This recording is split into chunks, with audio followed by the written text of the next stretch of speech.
High everyone, আজ আমার basic to advance হেয়ারস্টাইলের সেকেন্ড ডেজের থিওরি ক্লাসে পার্ট 1 এর ভিডিওটা তোমাদের সাথে আমি শেয়ার করলাম। ব্যাক স্প্রে কখন ইউজ করব, সাইন স্প্রে কখন ইউজ করব, সিরাম কখন ইউজ করব আর হার্ড স্প্রে কখন ইউজ করব। হচ্ছে তোমার চুলটা ওই বাঁধার আগেই মানে আসছেই তখন আমরা কি করব, আগে যে আমরা ক্রিম্পিং করে নেব, করে নিয়ে দেন সিরামটা যখনই দেবো তাহলে কি হচ্ছে বেবি হেয়ার গুলো কন্ট্রোল হচ্ছে।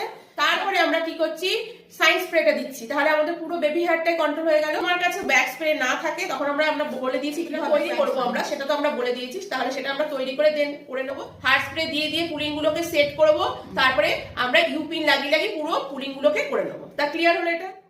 হাই এভরিওয়ান, আজ আমার বেসিক টু অ্যাডভান্স হেয়ারস্টাইলের সেকেন্ড ডেজের থিওরি ক্লাসে পার্ট 1 এর ভিডিওটা তোমাদের সাথে আমি শেয়ার করলাম। ব্যাক স্প্রে কখন ইউজ করব, সাইন স্প্রে কখন ইউজ করব, সিরাম কখন ইউজ করব আর হার্ড স্প্রে কখন ইউজ করব। হচ্ছে তোমার চুলটা ওই বাঁধার আগেই মানে আসছেই তখন আমরা কি করব, আগে যে আমরা ক্রিম্পিং করে নেব, করে নিয়ে দেন সিরামটা যখনই দেবো তাহলে কি হচ্ছে বেবি হেয়ার গুলো কন্ট্রোল হচ্ছে। তারপরে আমরা কি করছি, সাইন স্প্রেটা দিচ্ছি, তাহলে আমাদের পুরো বেবি হেয়ারটাই কন্ট্রোল হয়ে গেল। আমার কাছে ব্যাক স্প্রে না থাকে তখন আমরা বলে দিয়েছি কিভাবে তৈরি করবো আমরা, সেটা তো আমরা বলে দিয়েছি, তাহলে সেটা আমরা তৈরি করে দেন করে নেবো। হার্ড স্প্রে দিয়ে দিয়ে পুলিং গুলোকে সেট করবো, তারপরে আমরা ইউপিন লাগিয়ে লাগিয়ে পুরো পুলিং গুলোকে করে নেবো। তা ক্লিয়ার হলো এটা?